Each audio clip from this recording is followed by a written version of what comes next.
Hi, everyone. This is community coaching for the MNUDL. My name is Simon Jarko. I debated on the local Minnesota circuit for 4 years, for all 4 years of high school. And for those entire 4 years, I actually coached middle school debate. I started at Lake Harriet in South Minneapolis for my freshman year. And after that, I ended up starting a middle school team at Field Middle School in South Minneapolis, which is where I went to middle school. And I coached there for the previous 3 years. So the purpose of this lecture is I'm going to start with sort of an intro to middle school debate and at the UDL. So it's going to be sort of for people who are interested in working as a community coach in the future. And then the second half of the lecture is going to be more towards people who are about to be a community coach or already a community coach. And it's just going to be sort of like all of the tips and tricks that I have thought of in my 4 years of coaching to try to help you get you through your semesters of coaching. So to start with an introduction, the Middle School Debate League in Minnesota is entirely run by the MNUDL, which means tournaments and rounds look pretty similar to high school tournaments, except for they are much shorter and happen during the week instead of the weekend.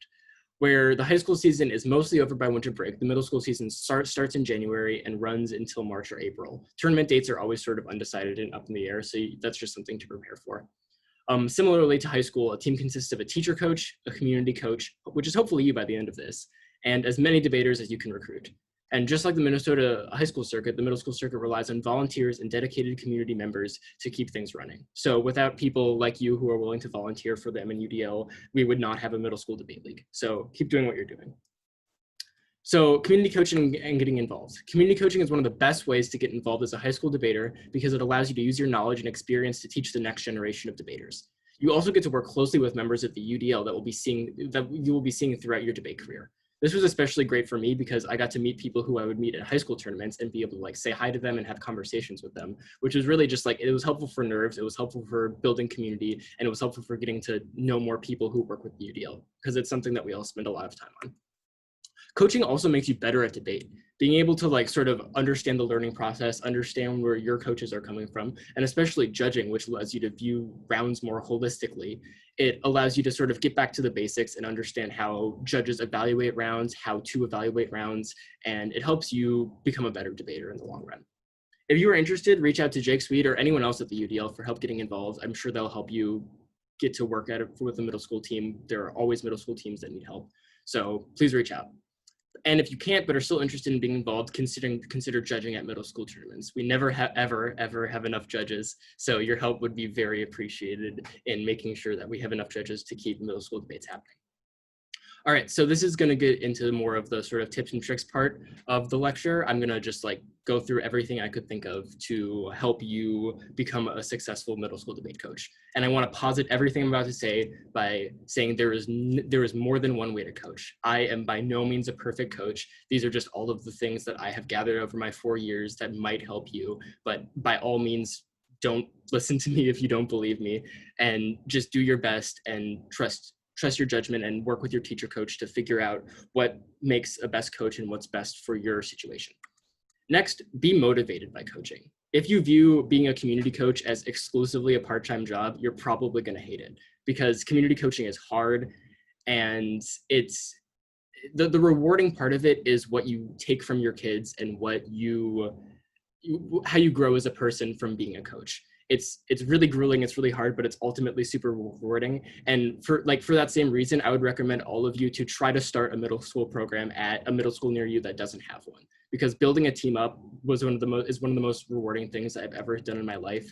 Seeing a program go from 0 to 100, going from like 10 debaters on the first day to like 35 by the end of my 4th year has just been truly incredible, and I wouldn't trade it for anything in the world. So we're going to start with logistics, which is definitely the most boring part of middle school debate and also one of the hardest, but it comes down to being one of the more important things because it's what sort of holds your team together. So first, scheduling for you and your team. This means consistent and organized practices. You don't want to just like have kids show up whenever they feel like it. You should try to find a day that works for everyone and have it every week that day, unless it's like a holiday or something. That's really helpful for just making sure that kids show up all the time, making sure that you always have practice when kids need it. And also making sure that you have time to attend practices and tournaments. Everyone's a busy high schooler, like you have things on your schedule, and being a community coach is work. It takes, you need several hours a week when it comes to attending practices, attending tournaments, all of that takes time. So always make sure that you have time to coach and also deal with the other things like homework, work, whatever. Next is support from either your teacher coach or the UDL to figure out things like permission slips, school rules, and transportation. All of this will probably be new to you, and even I don't even have a great understanding of it. So hopefully you can get support from adults to figure out the sort of nitty-gritty bureaucratic part of it. But all of that's important. You need to make sure your kids are signing permission slips if they need to. You need to make sure you're abiding by school rules regarding clubs, and you need to make sure that kids have a way to get home, a way to get to and from tournaments, etc. All of this is something that you should be considering, but hopefully your teacher coach will help you deal with most of it. Next is recruitment. So especially if you're starting a new team, but even if you're returning to a team that has a program in the past, you need to worry about getting as many debaters as possible because you want as many people to have access to debate as possible. So this means encouraging debaters that you have to tell their friends. This means talking to teachers to promote it. This means talking to principals to have it on the loudspeaker or whatever means you can to get people to come to your after school program. Also, the UDL is awesome and allows us to have a pizza party every semester, especially at the first practice. So that's a really big draw to getting kids to come to the first practice. And then hopefully you just loop them and they're on for the ride now. Also, you should always make sure you have the resources you need to coach. I've had people who, other coaches who haven't had like whiteboards or who haven't had smart boards or projectors or anything like that, which can make coaching really difficult. So make sure to just reach out to the school that you're working with or the UDL if you need help getting any sort of equipment. That also means like 3-hole punching the packets once you get them. It means 3-ring binders. It means pens and pencils if your kids need them. Like all of that you should be able to get from either the school or UDL. So if you're lacking in supplies, don't be afraid at all to reach out. So the next section is working with your teacher coach. This is really important to having a strong working team because like community coaching is a lot of work. You have a lot of kids to teach something really complicated to. So you want to always be working with, not against your teacher coach. And the first thing about the most important thing is probably communication because it makes everything easier for everyone on every side. Not only you and your teacher coach, but also your debaters, because having sort of a clear game plan, having good cohesion between you and your teacher coach will always make your kids feel like they're better in a learning environment and make things run smoother in general. That means exchanging contact info with your teacher coach. This goes a long way. Just having a clear line of communication between you and your teacher coach can be really great for just like coming up with everything, any last minute changes you have, etc. That means coming up with lesson plans. So I didn't come up with lesson plans for my first couple practices, and that was a big mistake because without it, you're just in total chaos. You should always have a plan with your teacher coach going into every single practice, even if it's just like talking for 5 or 10 minutes after a practice to come up with one. But it's really important to have a plan, especially because there's a lot to go over in a very small amount of time. And you want to make sure that time is well allocated and doing things that are important and not just random stuff. Next are sort of logistics. So hopefully your teacher coach will handle most of this, but it's still something that you need to be in communication with. Things are confusing, like registering in tab room for all of your debaters, taking attendance, things like that are all sort of technical and no one explains to you really well at any sort of important point in time. So making sure you are communicating about what needs to be done regarding communication with the UDL, communication with the school you're coaching for, etc. All of those things are really important to keep in mind. So this is really important. Trying to encourage playing to your strengths. You probably know more about the technical part of debate than your teacher coach does, while your teacher coach will be better at keeping the classroom attentive and all of the administrative stuff that you probably have no idea how to do. So I had a really successful relationship with my teacher coach at Field because she would deal with all of the administrative stuff, all of the communication with the school, with the UDL, all of the permission slips, and even like keeping the classroom together and listening while I could focus on making sure kids have fun and making sure kids are learning about debate, which was a really good relationship because it played to each of our strengths. She was a English teacher for 7th graders. So it was super great, or sorry, 6th graders. So it was super great. And she had a whole bunch of experience teaching, which was worked out really well. And that also means dividing the workload as much as possible. Like it can be, as I said before, it can be a lot of work. So make sure that you're not taking on too much and also that your teacher coach isn't taking on too much because they will be, a full-time teacher. So they aren't going to have time to do everything you need them to do. So make sure that you're divvying up the workload in a fair way that benefits both of your strengths and weaknesses. So next is building a positive team culture. So the first thing that's really great is school and team spirit. It's really great if your kids have a greater sense of either team spirit or school spirit, representing their school at tournaments, etc. There's a whole bunch of ways to do this that I'll get into later, but it's just, you should instill an idea of community at your school and that you're going to tournaments together, not as individual pairs, and representing something greater. Encourage telling stories about tournament experiences. Tournaments are like really goofy, especially middle school tournaments, and kids hopefully will always have great stories to come back to. So always make sure to take time to allow kids to tell stories about their tournaments, to tell stories about practices, to tell stories about things that happened at camp, because all of that helps you sort of bring your classroom together and create a better learning environment. Next is work with your schools for announcements and merch. So at my school, at least, I mean, at Field, there were announcements about debate whenever we would do well. And also there was merch. Like, we had, the school sort of helped us get together like Field debate merch, which was super awesome and really great. And all the kids were super hype about it. And it's just great for sort of having a team image and team spirit, which helps kids be more motivated to do well at tournaments and try hard at practices. Have a general sense of accomplishment in at tournaments. It's sort of not just about individual pairs. You should go in as a team and come out as a team and celebrate when each other do well and help them when they're not doing so well.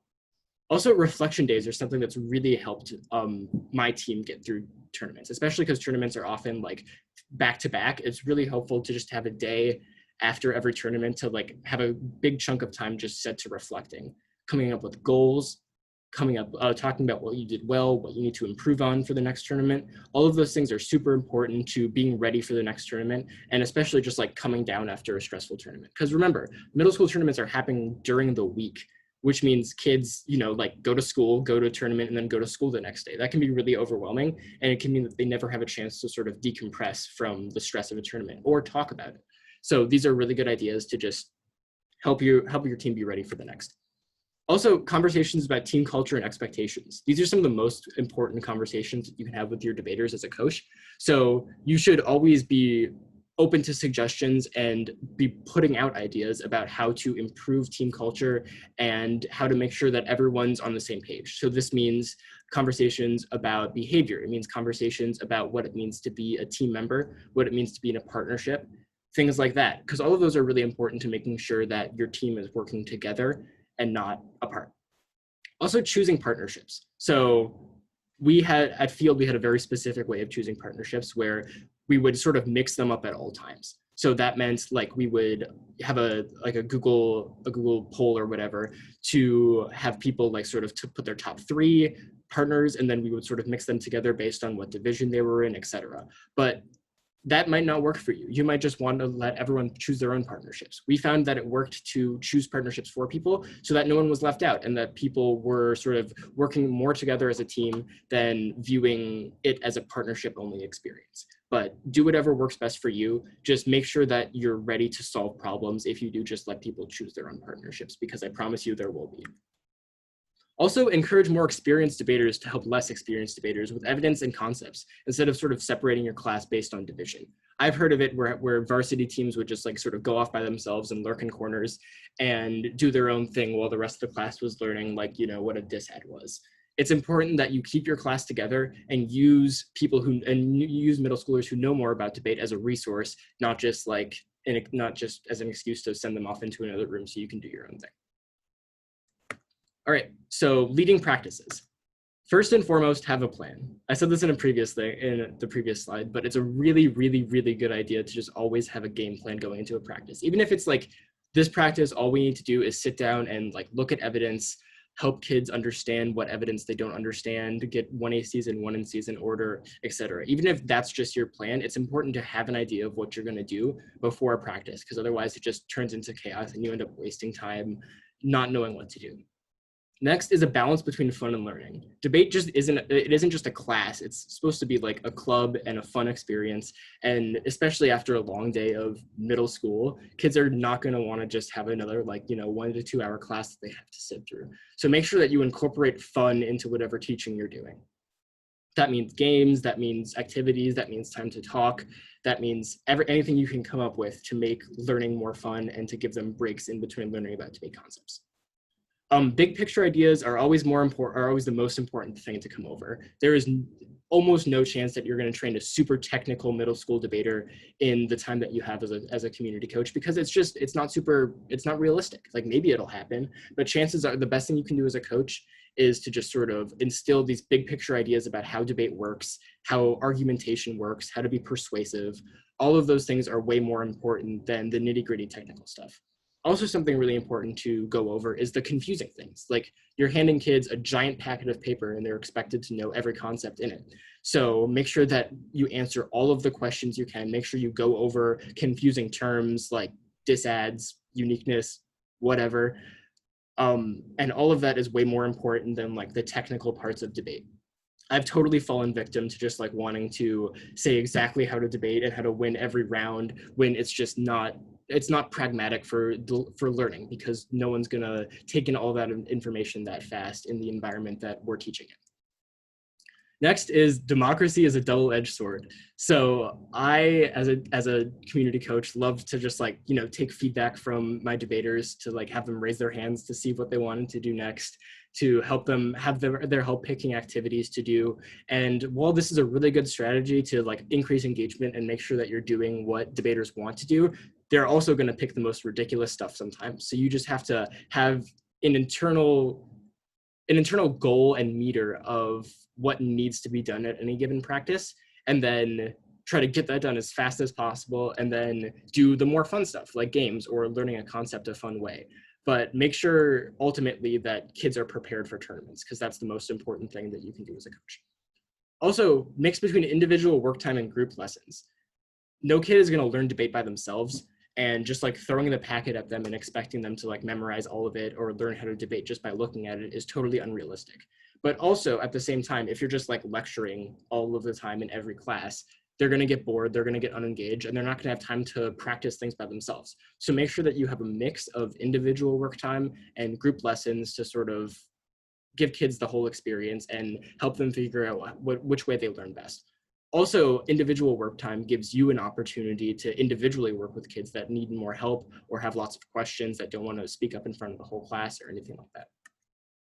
Behavior. So hopefully your teacher coach will deal with all of this, but there's a good chance that you'll have some kids that just don't want to listen and are talking through all of class. So, like it's ultimately their choice to be there. So all you can do is sort of encourage them to listen and make sure they're not distracting the rest of your kids. But I'm sure your teacher coach will come up with a solution. And if they don't, make sure to reach out to them to try to come up with a solution together, because it's not your job to discipline kids. It's your job to be an effective community coach. The goal of practices is not to turn your debaters into debate gods, but rather make sure that they are prepared for tournaments so they can focus on debating and having fun. Going into a tournament where you're not prepared for is like the most stressful thing ever. I'm sure all of you know this if you've been to high school tournaments that you're not prepared for. It's super stressful and overwhelming, especially for middle schoolers who don't know any of the people there. They don't know what to expect. They don't know the judges, and they've already had a long day of middle school. So your job as a coach is to make sure that they are at least prepared for a tournament. They don't have to be perfect. They don't have to know everything, but feel that they have a good chance to hold their own and compete at whatever level they want to going into a tournament. And this is where goals are really important, because everyone's going to have their own metric of what prepared means. Maybe it just means not being terrified. Maybe it means not being anxious. Maybe it means knowing a whole bunch about the packet. But regardless, you should make sure that kids are ready for that going into any tournament, so that they're ready to just have fun and do their best and focus on debating instead of stressing about sort of all of the stuff that's floating around debate at all times. All right, so here are just a list of games. So games are really important to practices. I listed all of the ones that I could think of off the top of my head. Obviously, there's dozens and dozens of more. I think the UDL even provides a book with a whole bunch of them, but here's ones that Field Debate has loved over my past 3 years. Mafia is a really big one. We love Mafia. Secret Guest, Would You Rather, They Say We Say game, the Lifeboat game, Impact Calculus group debates, the mascot game, What Are You Doing? Card scavenger hunts. Also, just take suggestions. Like, everyone has their own sort of like niche game that they found at some summer camp somewhere. So take suggestions, have your kids teach each other how to play games, try to keep them, not physical because you're in a classroom. But yeah, have fun, have lots of fun. And if a game can teach kids a debate skill, even if it's very loosely related, it's always great. Also, most improv games are perfect for debate. My teacher coach happened to also teach an improv class, which was really, really helpful when it comes to picking games and just leading class in general. Okay, so navigating tournaments. Hurting middle schoolers is like really, really, really, really hard. And however hard you think it is, it's probably more hard than that. Make sure you go over expectations before the tournament and have support for your teacher coach, because especially if you have a large group, there's no way you're going to be able to herd them all successfully by yourself. My middle school herding horror story was at the U of M West Bank, which is already a terrible place to hold a middle school tournament because it's huge and we had to go between 3 buildings. It was cold out. We were waiting for the bus that hadn't come yet.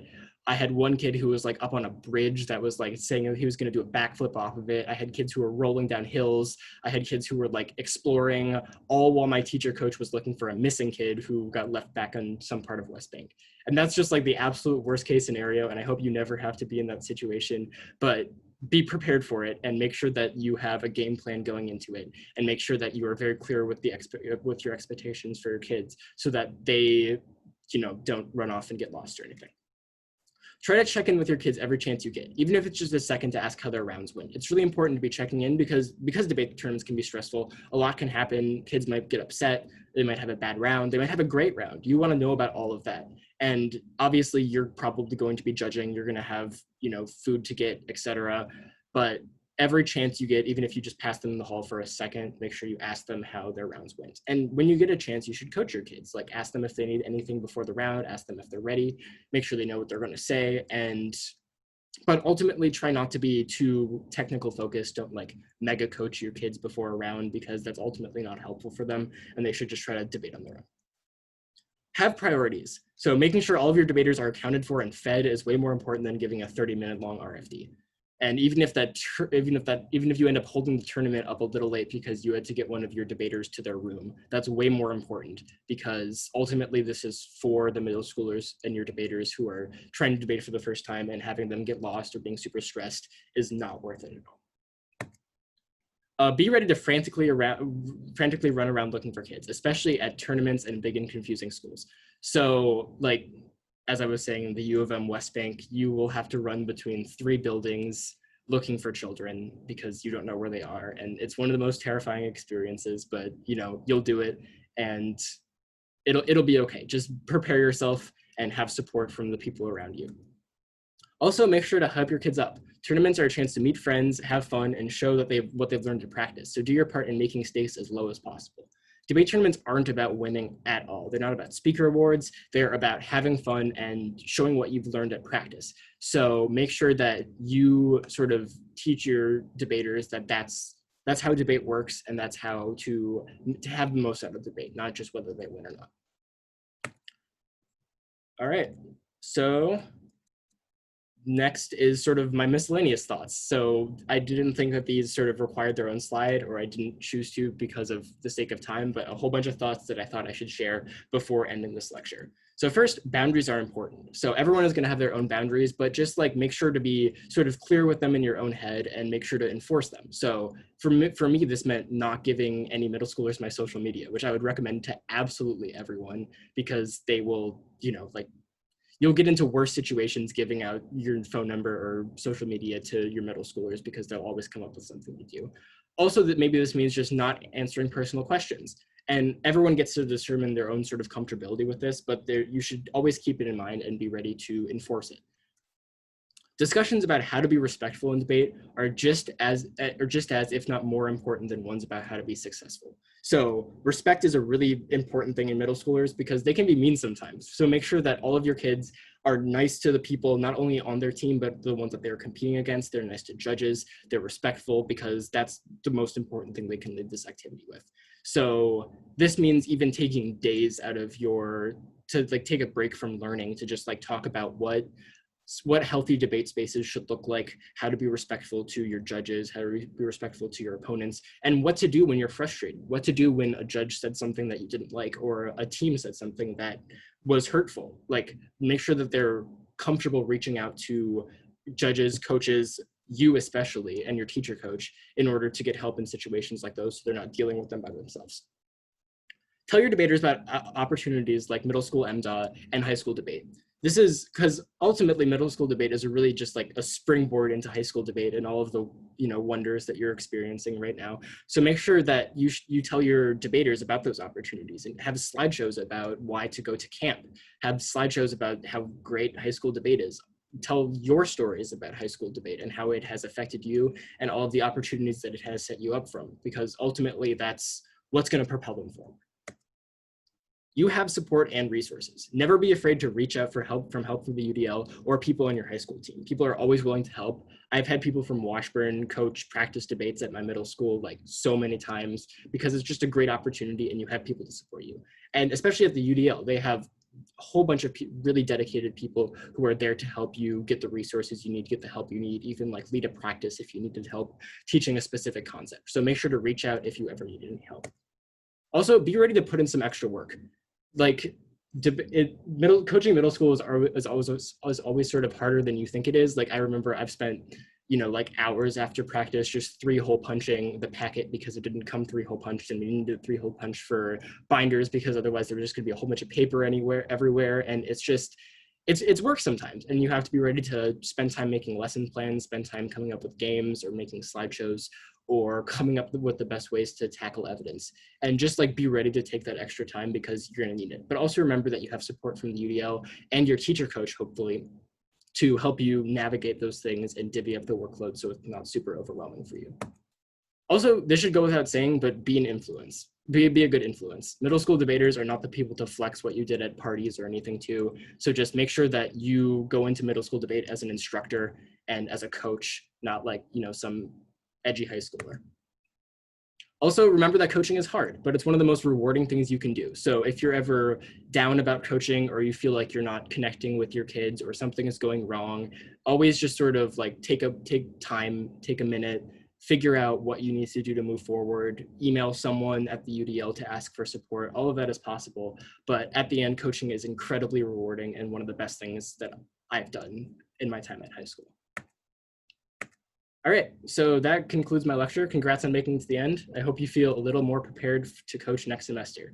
Feel free to contact me with any questions. My contact info is there. It's jarch016@umn.edu. So yeah, feel free to contact me and have a great MDAW experience.